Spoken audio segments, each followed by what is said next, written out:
In this 24th real analysis lecture, we're going to discuss some theorems on the derivative. So you'll probably recall from calculus how important the sign of the derivative is for giving you information about the function itself. So let's explore what the sign of the derivative means. Okay, so let's suppose, so we have our definition of the derivative at c as this limit.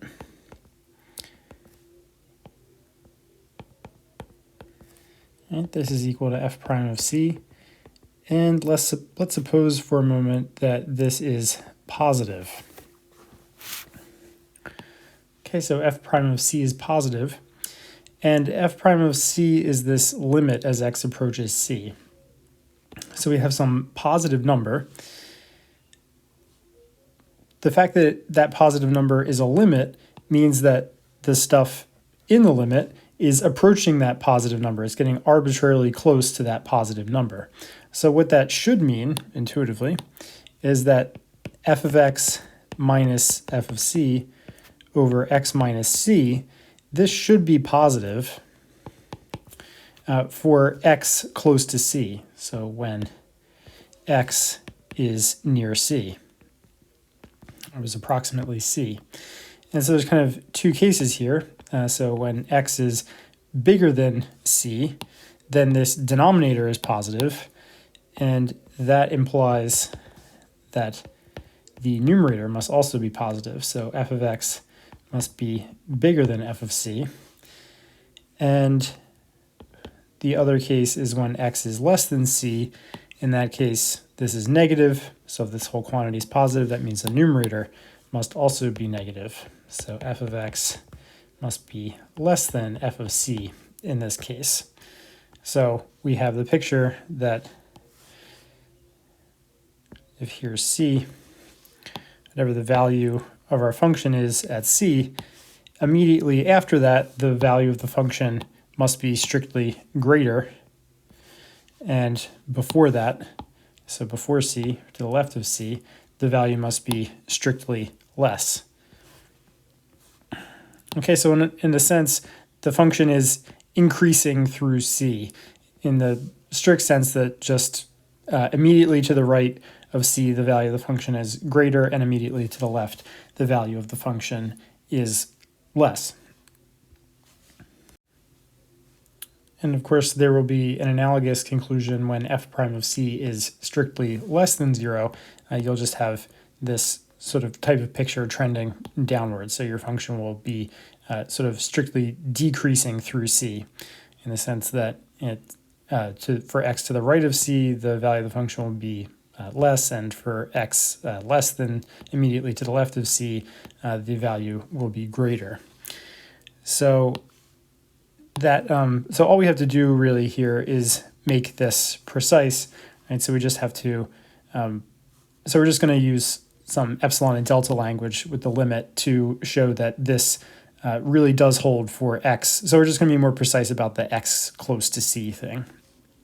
Okay, just so we have a rigorous statement of this, but this will be the case. So here is the precise statement. Suppose we have a function which is differentiable at a point in the interval, and the derivative at that point is greater than 0, strictly greater than 0. Then there is a delta greater than 0, such that if x is slightly to the right of c, in the sense that x is in the interval c to c plus delta, then that implies that f of x is strictly greater than f of c. So f has increased moving from c to x to the right. And then a similar statement to the left. So if x is slightly to the left of c, in the sense that it's in this interval c minus delta to c, then that implies that the value of the function at x is less than the value of function at c. So again, f increases going from x to c, moving left to right. Okay, so basically moving left to right in this interval from x to c, and then from c to x, you always have an increase. So we're I just want to be clear, I'm not, we're not concluding necessarily that the function is increasing in this interval, in the sense that if we take any 2 points in this interval, then the function increases going left to right. I'm always, one of the points is always c. Okay, so we're not picking random x and y in here and then claiming f of x is less than f of y. We always have some point x and the point c. Okay, so anything, so we have c in the middle here, anything to the left has a value less than the value at c, and anything to the right of c has a value greater than that at c.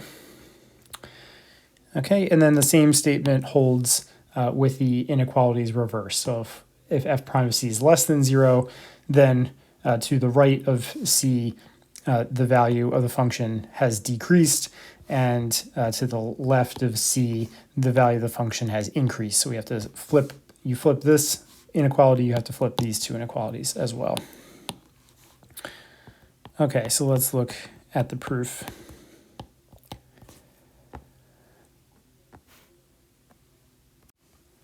So I'll begin the same way that I did when we were just sort of discussing the idea behind the theorem.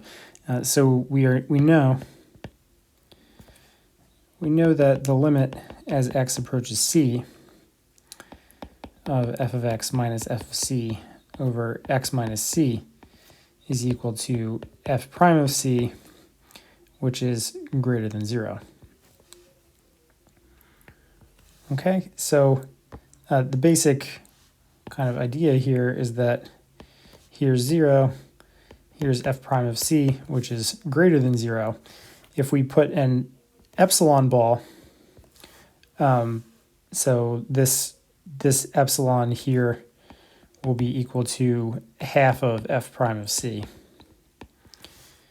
So if we choose that epsilon, then we can get a delta, right? So we'll immediately know from this limit statement that there's a delta such that when the distance between x and c is less than delta and greater than 0, then this quantity falls within epsilon of f prime of c.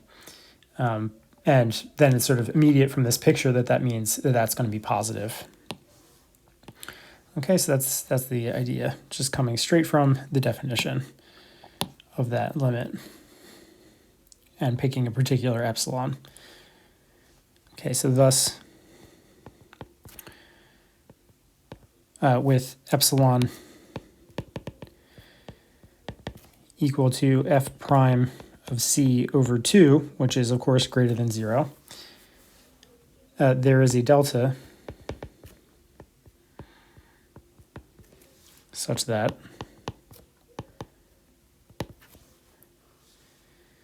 there's a delta greater than 0 such that when x and c are separated by less than delta, that implies that the distance between f of x minus f of c over x minus c and f prime of c is less than epsilon, which equals f prime of c over 2. So in particular,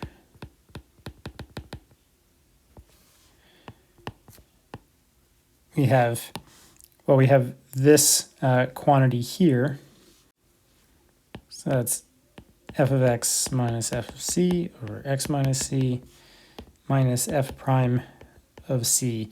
That is between f prime of c over 2 and negative f prime of c over 2.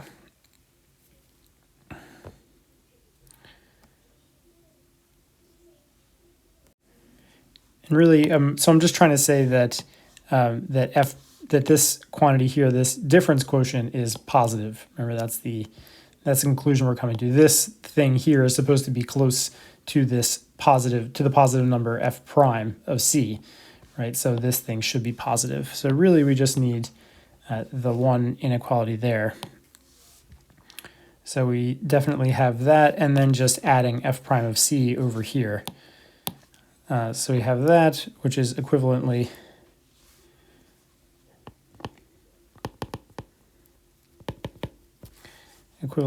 f of x minus f of c over x minus c is bigger than f prime of c over 2, and that's bigger than 0. So f of x minus f of c over x minus c is positive when the distance between x and c is less than that delta, but greater than 0. Okay, so if x is bigger than c, so if x is bigger than c, and yeah, I guess I can say this in one go. So if x is in the interval from c to c plus delta, it follows that f of x is bigger than f of c, and if x is in c minus delta c, then f of x is less than f of c. Okay, so that's just an analysis of this quantity here as we did before. If x is in here, then the denominator is positive, so the numerator is positive because the whole thing is positive. And if x is in here, the denominator is negative, so the numerator must also be negative.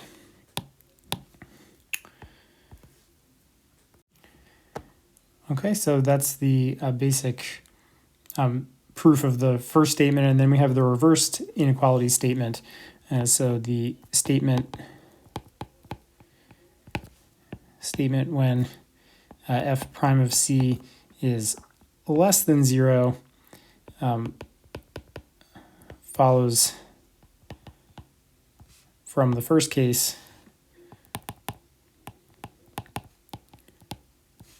by considering, or say, maybe I'll just say it follows by applying the first case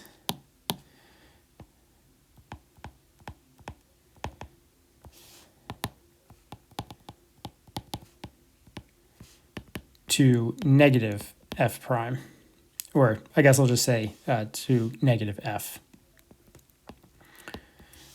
Okay, so negative f, the derivative of negative f at c is positive. Then you apply, right? Then you get the conclusion for negative f, and of course that just, once you remove the negative sign, that just flips the inequalities exactly as we said in the statement. Okay, so that's the proof of that theorem. Okay, so that theorem covers the cases where the derivative has a particular sign, strictly positive or negative, but recall from calculus,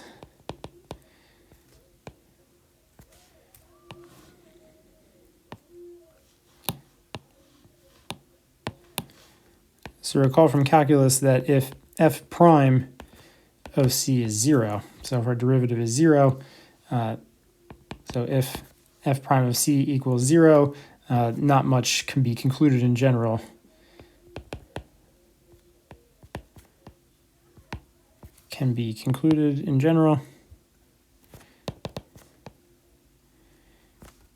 And you can just consider, which you can see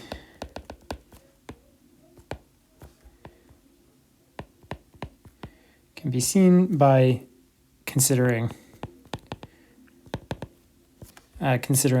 x squared, negative x squared, and x cubed at x equals 0. Right, so we know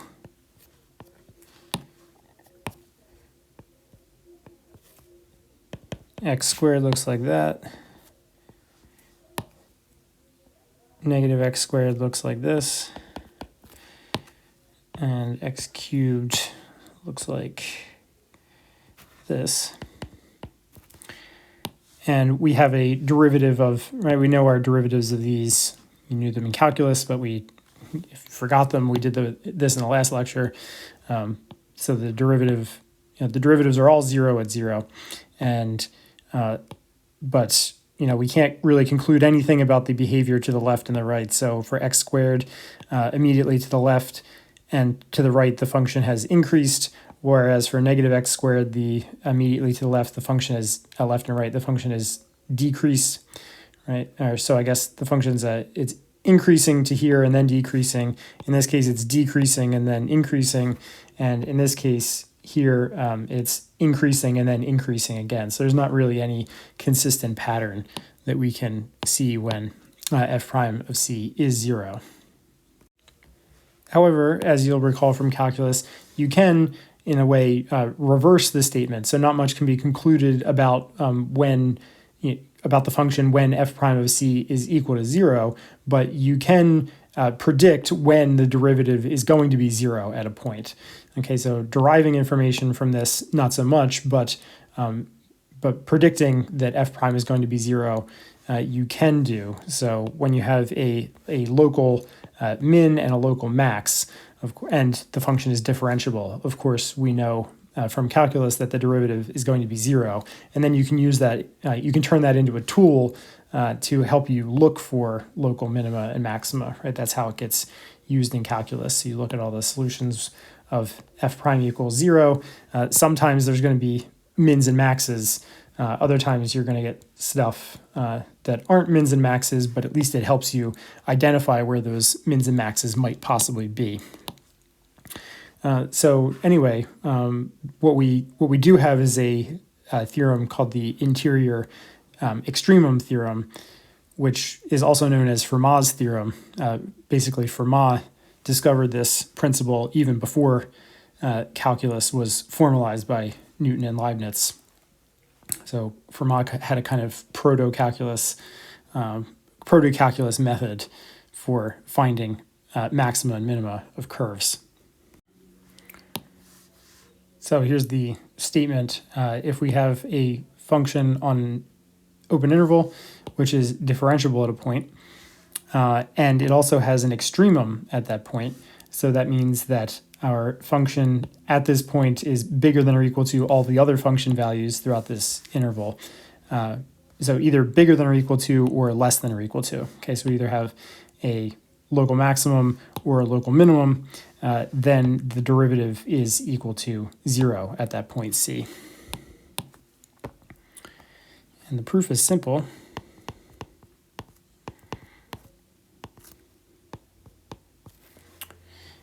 The proof is, it's actually immediate from what we did in the previous theorem, because if the derivative were not equal to 0, then it would have to be the case that, so if the derivative were, say, greater than 0, then the function values would have to be greater than f of c to the right of c and less than f of c to the left of c. But that doesn't. That doesn't fit either of these, right? So if we have an extremum, say if we're in this case, that doesn't fit that, and it doesn't fit this either. And if f prime of c is less than 0, then that doesn't fit either of these things as well. That contradicts both of these things. So we can say if f prime of c is greater than 0, then by the previous theorem, I guess we could say either. So if f prime of c is greater than 0 or f prime of c is less than 0, then there are values of f to the right and left of c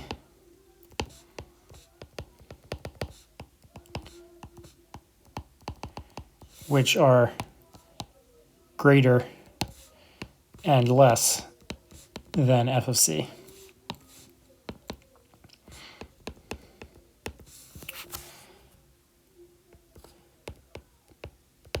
But this would contradict both of those given conditions contradict f of x less than or equal to f of c and f of x greater than or equal to f of c. So it must be the case that f prime of c equals 0.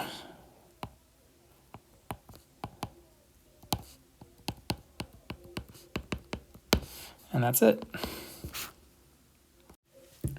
So this theorem becomes a very powerful tool when we combine it with the extreme value theorem.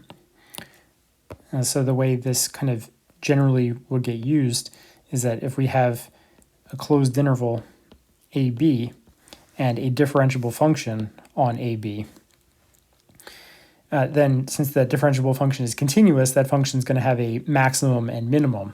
And so we have this, and so we're using this powerful existence result, the extreme value theorem, to get that maximum and minimum.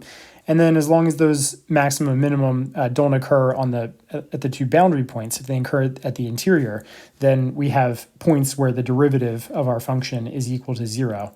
And that turns out to be a very powerful statement, the existence of these zeros of the derivative. In particular, we can put this to use in the proof of the mean value theorem. So we'll turn to the mean value theorem now. So you might recall from calculus, hopefully you do, that the mean value theorem, it says that the average rate of change is equal to the instantaneous rate of change at some time or at some point. So if we have a function continuous and differentiable on this interval AB, and we look at the average rate of change of this function over this interval, which is to say, so we have f of a here, f of b. So the average rate of change is you take the change in the output over the change in the input over the interval, right? Then that, and that's represented by the slope of this line here, and that's going to be equal to the instantaneous rate of change at least some point. Okay, so there's going to exist some points C. So we have, let's see, so let me try to use a different color here. So it looks like roughly this point here and this point sort of right there. So we have these 2 points, C1 and C2, where the instantaneous rate of change of our function is equal to the average rate of change. Okay, so the mean value theorem guarantees us that those things always exist, that those points C in the interior of the interval always exist. Okay, so here's the standard statement. Now we have a continuous function on the closed interval, differentiable on the open interval. Then there's a point in that open interval such that the instantaneous rate of change, the derivative at that point, is equal to the average rate of change over the interval.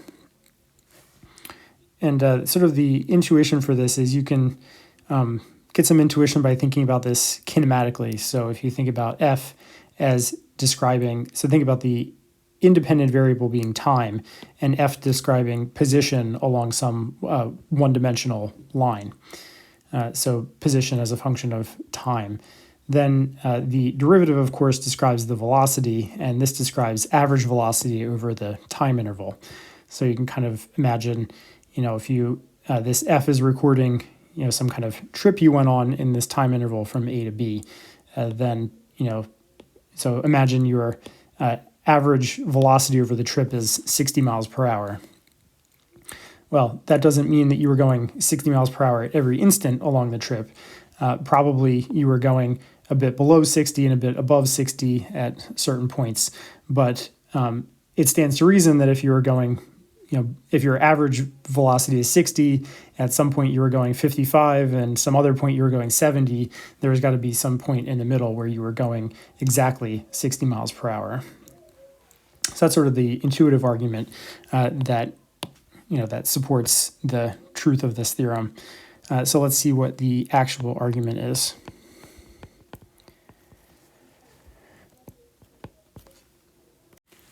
The basic idea for proving this mean value theorem is to try to use the Fermat theorem. So Fermat's theorem allows us to be able to find solutions to derivative of a function equal to 0. And here what we're trying to do is solve derivative of our function equal to some number. But what we can do is sort of easily turn this into derivative of some function equals 0, because we can kind of, just have to briefly recall the concept of antiderivative from calculus, sort of remove the derivative from here. If we remove the derivative, quote unquote, from this constant, and we know we just put an x in here. So note, so we're going to consider the function g of x, which is equal to f of x minus this constant f of b minus f of a over b minus a times x. Okay, so what we're doing is we're looking for to solve. So we're looking to solve g prime of x equals 0. Right, so we want to find some c such that g prime of c equals 0. That's equivalent to this equation here. So I think it might be interesting to try to illustrate this function g of x. So let me kind of draw a picture just similar to what I had above. So we had a and b, and then we had this line here representing this slope. Okay, so here's our f of x. What's this thing that we're subtracting off here? Well, we just take this same slope and multiply it by x. So we just have this linear function in red that I'll draw here with the same slope. It's just this line that's parallel to that green line there. So this is f of b minus f of a over b minus a times x. And so so it's sort of clear from the picture that when we subtract f of x and this function here, that what we get, let me move down a bit. So this sort of leads to the picture of g of x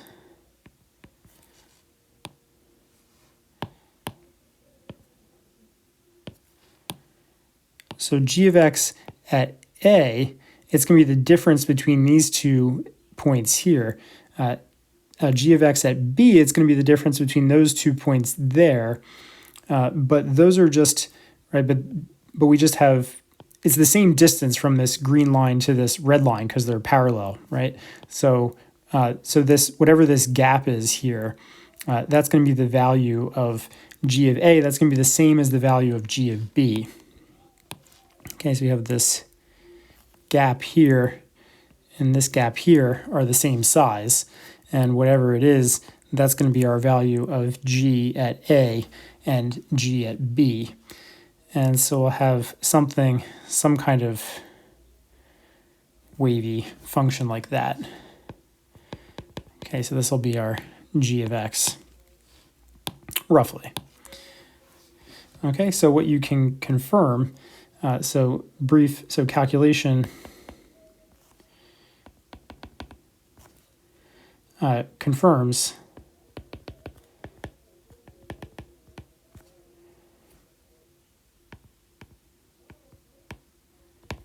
that g of a is equal to g of b. And maybe I'll just give you the explicit value. All right, so there's the value. It's f of a times b minus a times f of b all over b minus a. And so when you initially plug a and b in, it's not going to look like this. You just have to regroup things. Just group all the f of a stuff together and all the f of b stuff together. So I assure you it's the same. It doesn't look the same initially when you plug a and b in here, what it is after just a brief little bit of algebra. Okay, so we have this function g of x, which is differentiable. And the key thing is that the value of g at the endpoints of the interval are the same. So we have a differentiable function g of x on AB, which has the same values at the endpoints, so such that g of A equals g of B.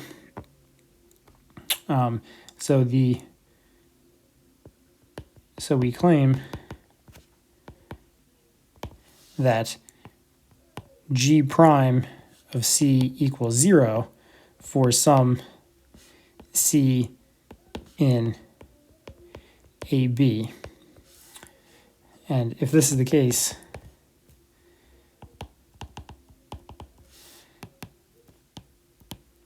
the proof is complete. Proof will be complete. Right, remember we talked above about g prime equal to 0 is equivalent to f prime equals that difference quotient, the average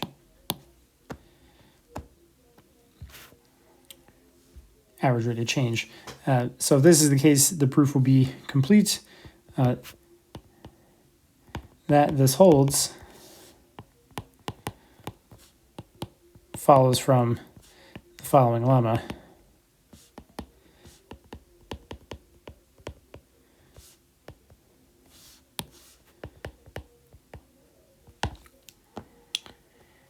And so here's the lemma, and this is generally known as Rolle's theorem. And it just says precisely what we need here, that if we have a differentiable function like g, which is equal at the endpoints, then there's a point in the interval, in the open interval, where the derivative equals 0.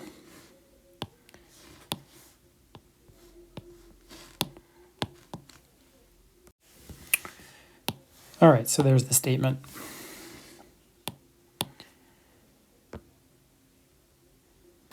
And the proof is just going to be, so far we haven't done much in the proof of the mean value theorem. We really just translated things, translated into a statement about f into a statement about g. Okay, so really the proof of the mean value theorem is sort of just a reduction from this general statement to the more specialized looking statement of Rolle's theorem.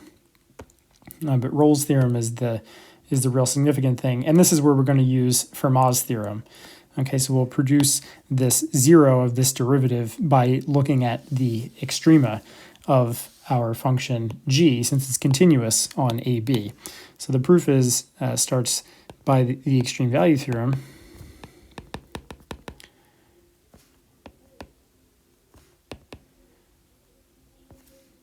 So in that sense, g is continuous.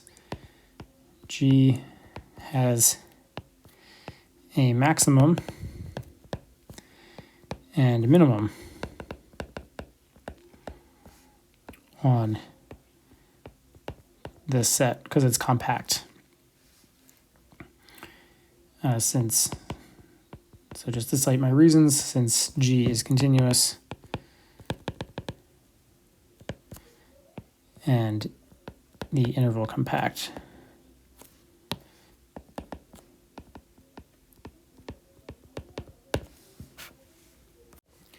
So what we want to do is look at the derivative at those extrema, right? But just remember that in this theorem, we need the extrema to be in the interior, right? So we need an open interval because it could be the case here that our function on AB just looks like this, right? So we could have the extrema happening. So we could have a minimum on the left endpoint and a maximum on the right endpoint and have no extrema in the interior on which to look at the derivative, right? If we had no extrema in the interior, we wouldn't get our g prime equals 0. But of course, a picture like this can happen because our function takes the same values at the endpoints. So let's say if A and B were the only extrema,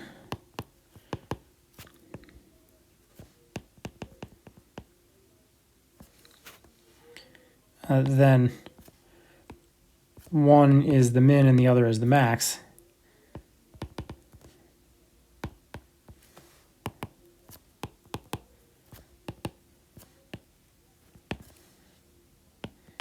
But then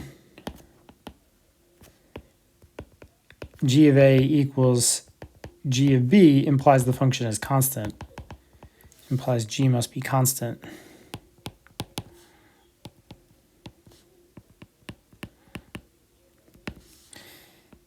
And then every point is a max and a min. And then every point is a max and min. And actually, that's a contradiction. We're assuming that A and B were the only extrema. Contradiction. Thus, there must be other extrema necessarily occurring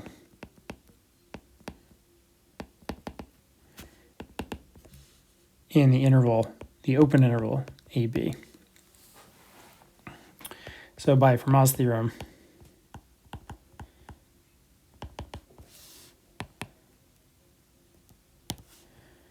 G prime is equal to 0 at any one of these extrema.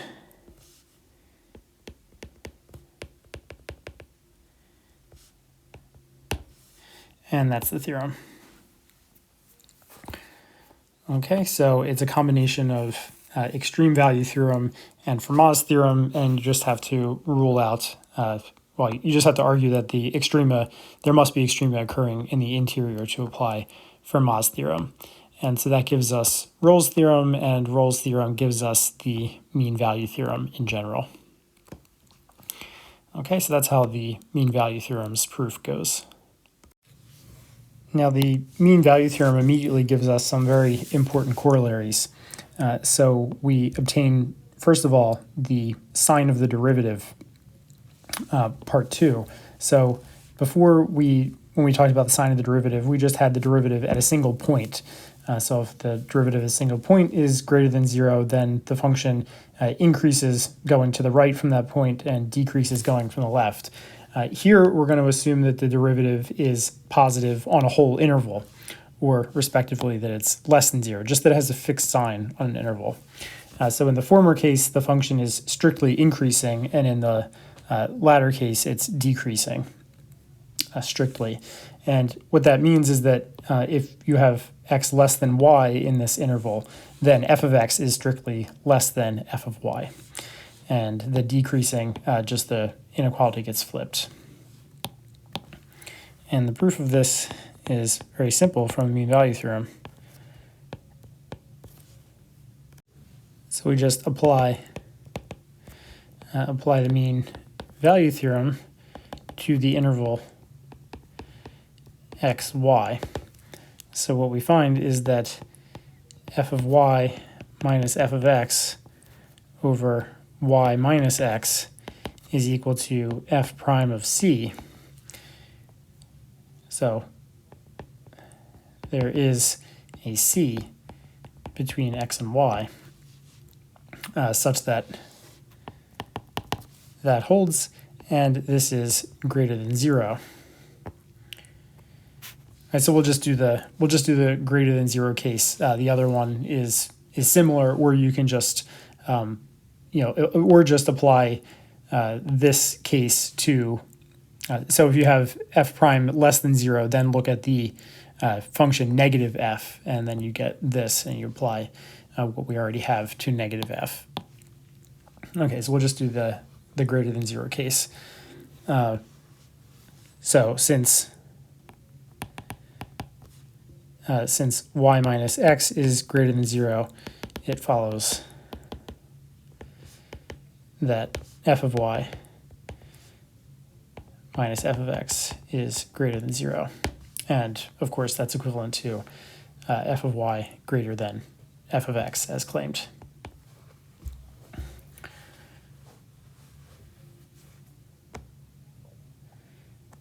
Another corollary, which is equally important, is about not the case where your derivative has a sign, but where it's identically equal to 0.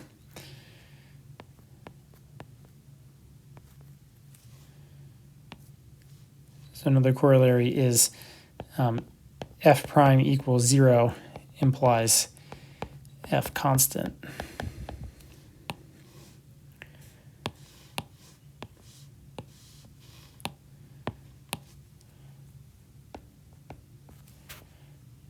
So if f prime equals 0 on some interval,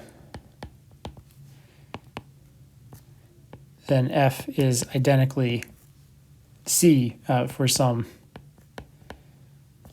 real number c.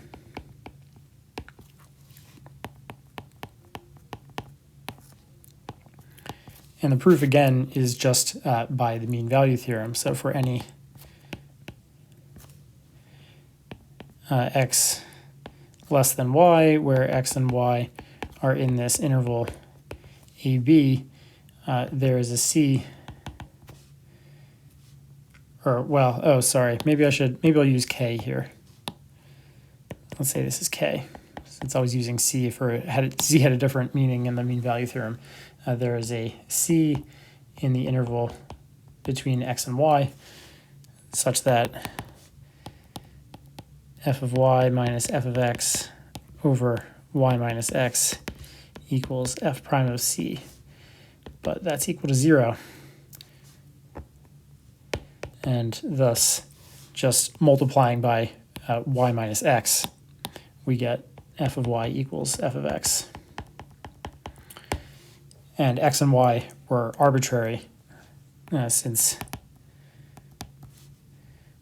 x and y were arbitrary,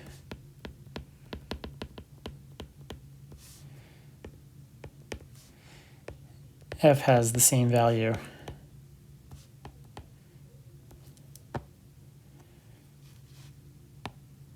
on AB. All right, and that value we would call k.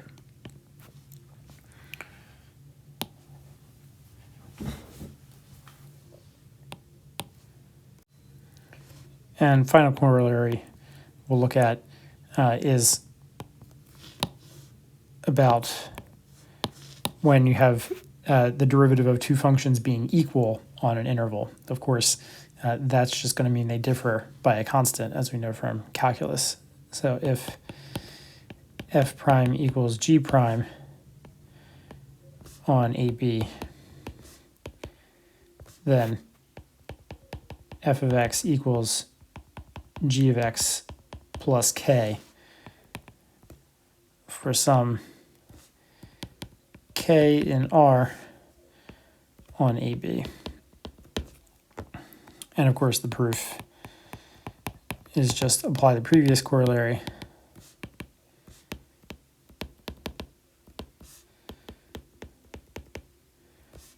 to f minus g.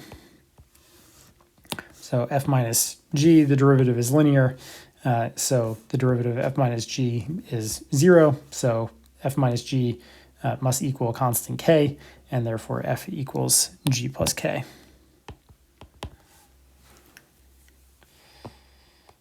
Okay, so really, once you have the mean value theorem, you can really burn through some familiar facts in calculus pretty quickly.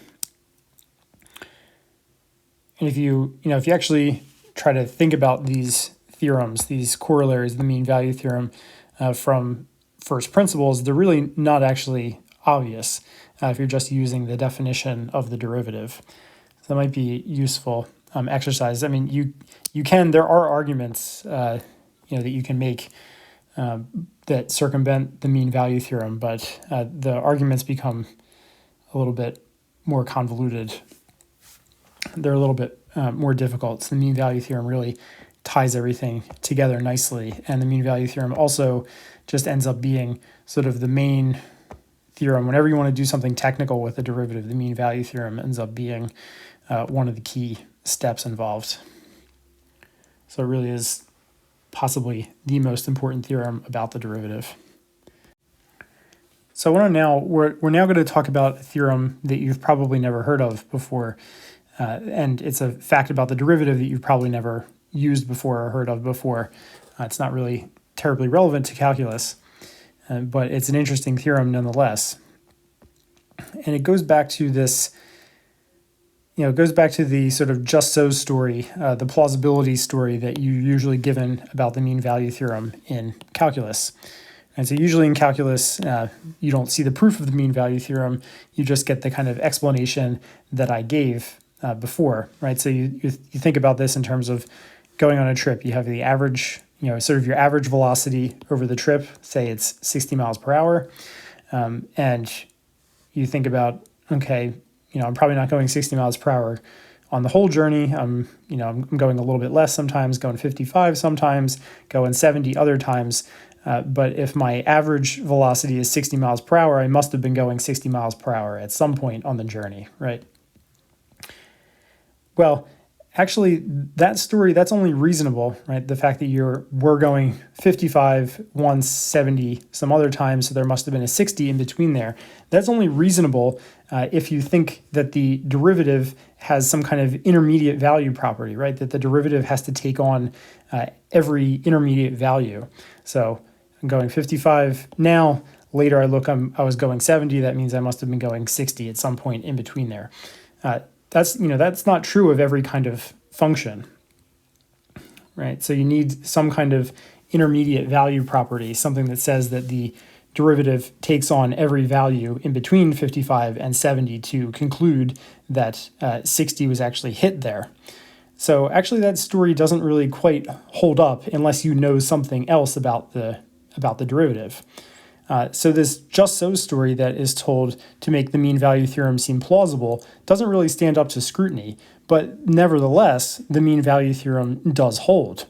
So what the mean value theorem should do, if we go back and scrutinize that just so story about why the mean value theorem should hold, that should raise the probability in our minds that the derivative has some special property. So any function which is a derivative, or the derivative of any function, has an interesting property, which is that it doesn't skip over any values, right? So via this just so story, this plausibility story that I've been telling, you should be able to violate the mean value theorem with some function if that function's derivative was able to skip over values. But the fact that the mean value theorem holds highly suggests that a derivative is never going to skip over values. So if the derivative takes some value and then a slightly larger value, it's going to take every value in between those two. And so, in fact, that is the case. And the proof is not hard, and it's a theorem that goes by the name of Darboux's theorem. So what we'll do next is take a look at Darboux's theorem.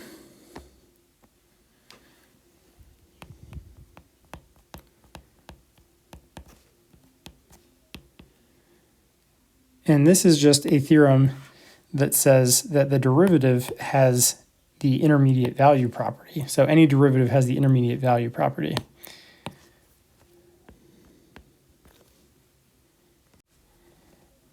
So here's the statement. We have a differentiable function on an interval, and let's say the derivative at some c in here is strictly less than the derivative of some point d in here, and let's take any value alpha between those two values.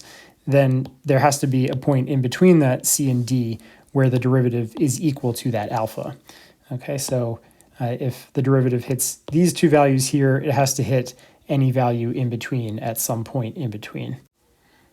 Okay, and of course, the same is going to hold with the inequalities here, both reversed. You just apply this statement to negative f if you have the inequalities reversed. Okay, so the proof is not that hard. Again, here, what we're trying to do is we're trying to solve this equation. We're trying to solve essentially f prime of x equals alpha. And what we can do is think of this as an f prime, or well, a derivative of something equals 0 equation if we just consider f of x minus alpha x, right? So what we really want is for this function g of x, we want the derivative of that to be equal to 0. So we're trying to solve that equation there. So what we'll do is consider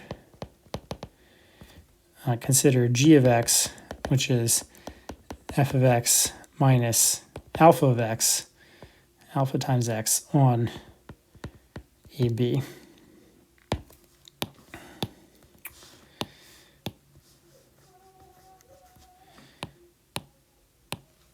Okay, so note that f prime of x naught equals alpha if and only if, or that's kind of ugly, so equivalently is equivalent to g prime of x naught equals 0. So again, we're just trying to solve a derivative equals 0 equation, and Fermat's theorem is what we want to use to produce a solution to that. And so again, we'll just use the extreme value theorem and look at the derivative at the extremum. And we just want to make sure that that extremum is in the interior. So we'll be looking at the extreme values of g on the closed interval CD, and then we'll try to argue that there's an extremum actually in the interior, and so the derivative there is going to be equal to 0. So by the extreme value theorem, extreme value theorem, okay, because f is differentiable, so g is differentiable, it's continuous, and the closed interval CD is compact. So by the extreme value theorem, G has a maximum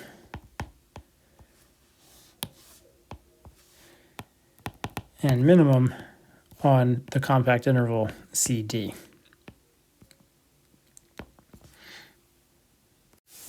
And again, what we have to rule out is something like, that we don't want the function G to just look like this on CD, because then the minimum and the maximum would occur on the endpoints, and and in this case we don't have any interior point where the derivative is equal to 0. So we want to kind of try to rule out something like that happening. We need the extrema to be happening in the interior somewhere. But we have some extra information that we haven't used, which is these inequalities here. So f prime at C minus alpha is less than 0, and that's to say that g prime at C is less than 0. So we have a sign on the derivative of g at C, and we'll also have a sign on the derivative of d of g at D. And we'll see that this implies that that the minima of g cannot occur at C and D. So the minimum is going to have to be somewhere in the interior of the interval. So note that f prime of C less than alpha and f prime of D greater than alpha are equivalent to g prime of C less than 0 and g prime of D greater than 0, respectively.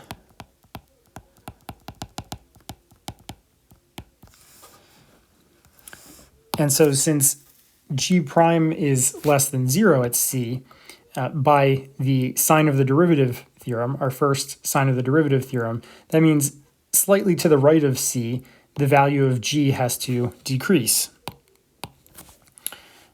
So by the sign of the derivative theorem,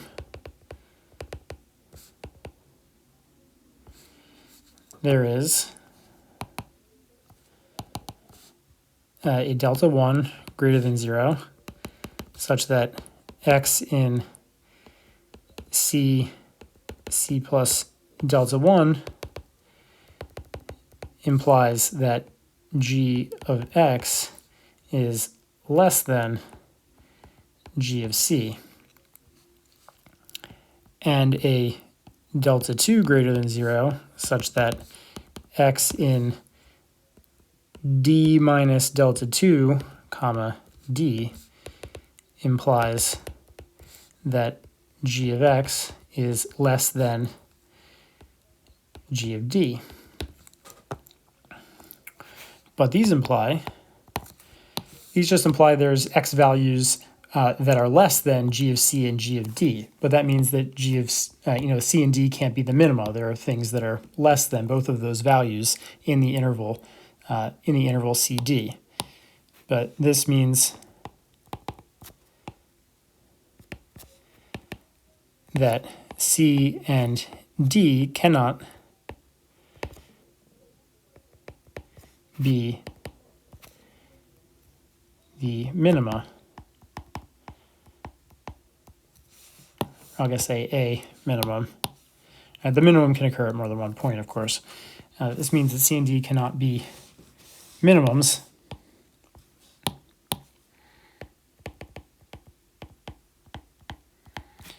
of G on this closed interval. So the minimum must occur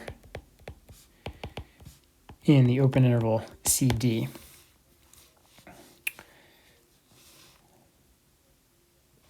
And by Fermat's theorem,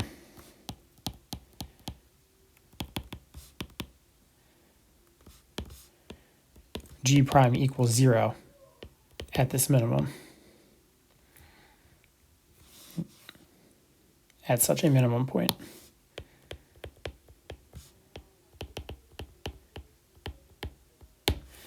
Okay, and so we have G prime equals 0 at some point, which is equivalent to F prime equals alpha at that point in CD. And so that's the theorem. So as an example of this theorem, so we can consider, or let me call it capital H. This is often called the Heaviside function. H is 1 when x is greater than or equal to 0, and 0 when x is less than 0. This function cannot be the derivative of any function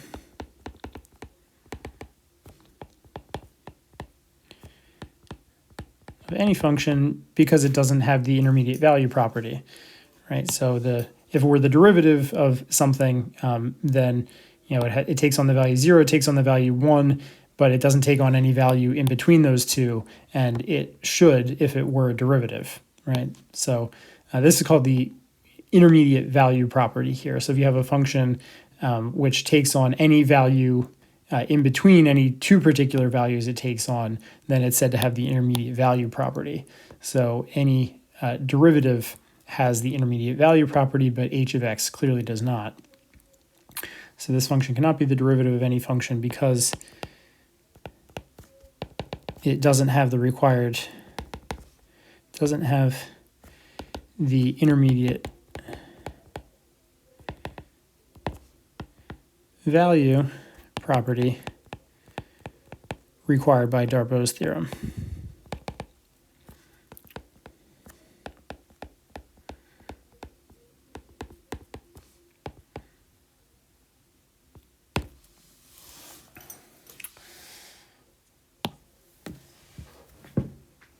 Okay, so, I mean, of course, this function here is discontinuous, and intuitively you might expect, that just by looking at the graph and trying to think about what an antiderivative, or what a function whose derivative would equal this h of x function would have to look like, it sort of becomes apparent that nothing is going to work. So you might wonder whether it's possible for any discontinuous function to be a derivative. And so this discontinuous function is not a derivative. So maybe it's the case that any function which is not continuous cannot be a derivative. I mean, after all, continuous functions satisfy the intermediate value property. So it might kind of seem like since derivatives have to satisfy the intermediate value property, maybe that's an indication that they have to be continuous. But here's an example that shows that that derivatives don't have to be continuous. So this example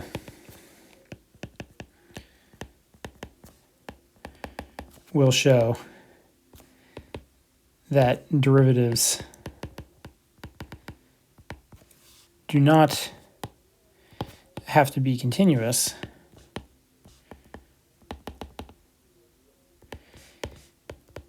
even though they satisfy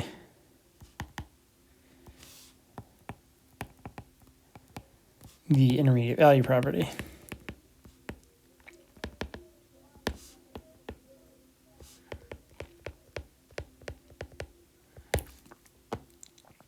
So what we can do is just consider the function f of x equals x squared sine of 1 over x. That's when x is not equal to 0, and then 0 when x is equal to 0. And so here will be assume that the derivative of sine is cosine. Okay, so we'll assume that we know that even though we haven't talked rigorously about how to define the sine and cosine functions in analysis, which is generally done via power series. So this function here, of course, f prime. So f prime of x, at least when x is not equal to 0, we can just use our derivative rules, right? So we just have 2x sine of 1 over x, and then we have to use the chain rule. So we get a negative cosine of this 1 over x when we take the derivative on the sine part, and then we have to multiply by the derivative of the inside, which gets us a minus 1 over x squared. That cancels the x squared there. So we end up with a minus cosine of 1 over x. So that's when x is not equal to 0. And then when x is equal to 0, we have to compute f prime of 0 separately. So this is the limit as x approaches 0 of our function f of x, so that's x squared sine of 1 over x. So we have f of x minus f of 0, that's 0 by definition, divided by x minus 0. So this is the limit as x approaches 0 of x sine of 1 over x. And we've looked at this limit before, right? Since this thing is bounded by 1, the x is just dragging it to 0. And we did an epsilon delta proof showing that this is 0. So this is 0 when x is equal to 0. Okay, so that's a computation of the derivative, but this function is not continuous at 0. So we claim is that f prime is not continuous at x equals 0. And the basic idea will just be to take different sequences going to 0, which approach different limits. So to make this simple, we can choose our x so that sine of 1 over x is 0, and then we'll just have to look at the cosine of 1 over x. And sine of 1 over x, so sine is equal to 0 twice throughout the interval 0, 2 pi, right? On every in every one of its periods, sine equals 0 twice, and cosine takes on different values. It takes on negative values at each of those two things, right? So it takes on two distinct values. So we'll pick out the values that give the ones that give one value, and we'll pick out the ones that give a different value, and those will be our two different sequences. So that's the basic idea. So we just use the odd multiples of pi and the even multiples of pi, 1 over those. And so if we plug these xn into f prime, we just get sine of a multiple of pi, so that is going to be 0. And then, so that cancels that term out, and then we have cosine of an odd multiple of pi versus cosines of even multiples of pi, so we'll get just -1 and 1. Okay, and both of these sequences, of course, are converging to 0 since the n is getting arbitrarily large here. So what we have is xn and yn both converge to 0, but f prime of xn is just equal to 1. I mean, it's just identically the sequence, which equals 1. Excuse me, I think that one's -1. So this approaches -1, and f prime of yn is identically equal to 1, which approaches 1. So the limit as x approaches 0 of f prime of x does not exist. Okay, so that means f prime is not continuous.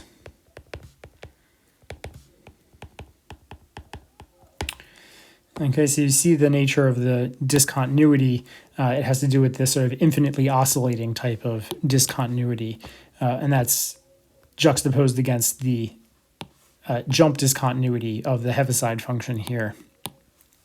So jump discontinuities will never be, functions that have jump discontinuities will never be derivatives because they don't have the intermediate value property on any small interval around that discontinuity. But you can have other kinds of discontinuities and have them be derivatives of other functions. And of course, if a function is continuous, we know from calculus, right? If f is continuous, then we can do, we can form an antiderivative on the interval, and that will be a function whose derivative is little f. So we know every continuous function is a derivative, and so the set of functions which are derivatives include all continuous functions, but they also contain other functions, other discontinuous functions, as long as the discontinuities are of a certain type. So that's essentially what Darbo's theorem tells us. So we'll end on one theorem that you probably haven't encountered before. It's a kind of remarkable generalization of the mean value theorem, and it's not really any more difficult to prove than the ordinary mean value theorem, and it's known as Cauchy's mean value theorem sometimes. So it says that if we have two functions which are continuous on the closed interval, differentiable on the open interval, then we have this generalization of the mean value theorem here. So we obtain the original mean value theorem when the function g is just the identity function. So when g of x equals x, right? So then g prime is just 1, and we just have b and b minus a down here. Okay, so we have this more generalized form where that x is now just a general function g. Okay, so the difference of the f divided by the difference of the g is equal to the ratio of the rates of change, the instantaneous rates of change at some time c, or some point c. And that's for some c in the open interval from a to b. Okay, so as I explained, this is a generalization of the ordinary mean value theorem by just taking g equal to x, g of x equals x. Now, I don't know of a good geometric picture that explains this just using the ordinary graphs of f and g, but I have a way of thinking about this that makes it a little bit more intuitive. So this left-hand side here, you can also rewrite this. You can rewrite this as f of b minus f of a over b minus a over g of b minus g of a over b minus a. So what we have on the left-hand side is the ratio of the average rate of change over A and B. So the ratios of the average rates of change. So we have the average rate of change of F over the interval AB and the average rate of change of G over the interval AB. So the ratio of the average rates of change has to equal the ratio of the instantaneous rates of change at some point. And this is intuitive for kind of the same reason that the mean value theorem is intuitive in the sort of kinematical explanation. So sort of imagine, on some time interval from A to B, you go on a trip, and that's sort of captured by F, and your friend goes on a trip, that's captured by G. And let's say your average rate of change is 5 times that what your friend's is. So in other words, on average, your velocity is 5 times greater than your friend's velocity on their trip, right? So on the left-hand side, you would get 5 here. Well, it kind of stands to reason that at some point during the trip, your velocity had to be instantaneously 5 times as much as your friend's, because it couldn't have been the case that it was always less than 5 times that of your friends, or always greater than 5 times, right? If your velocity was always less than 5 times that of your friends, then your average velocity couldn't possibly be equal to 5 times as much as your friends. And if it's always greater, right, it couldn't equal 5 as well. So it's going to be some mix of less than and greater than, and therefore it's going to have to hit the actual value at some point in between. Okay, so that's sort of the intuitive idea behind why this theorem is plausible. And I apologize, but I just kind of realized that this doesn't even make sense if g of b equals g of a, or if g prime of c equals 0.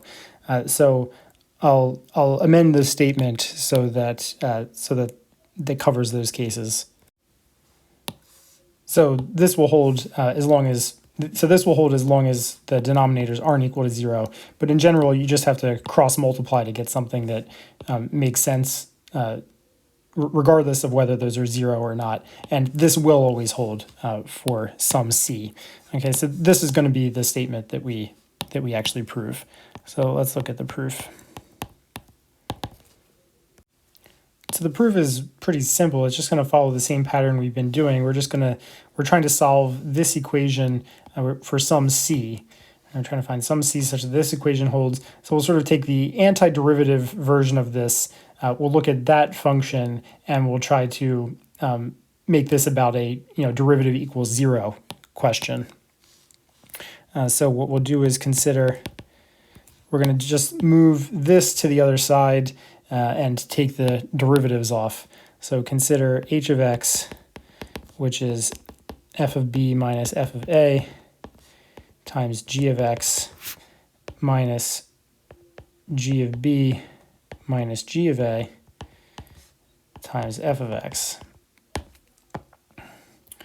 And then what we'll do is just check what the value of this is on the endpoints, because what we want to do is look at h of x prime. We want h of x prime to be 0.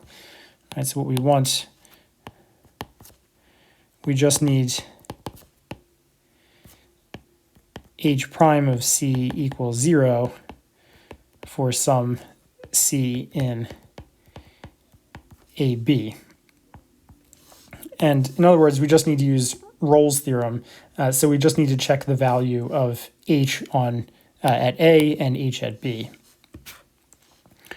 Now just observe, or just compute h of A.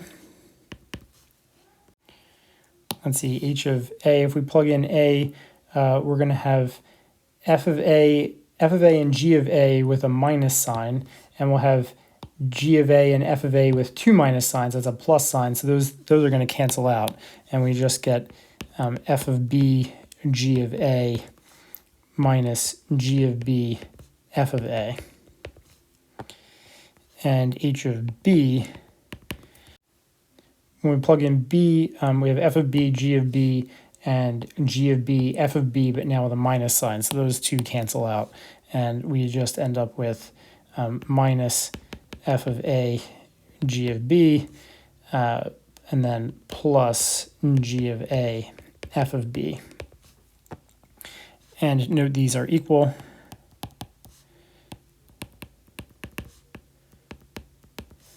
H of b, thus the conclusion follows from Rolle's theorem.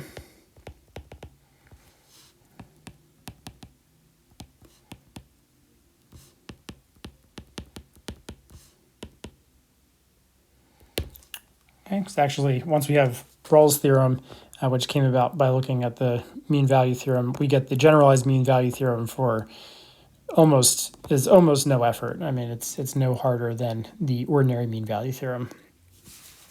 And I'll see this generalized mean value theorem is very useful, actually. It's really the key to proving L'Hopital's rule.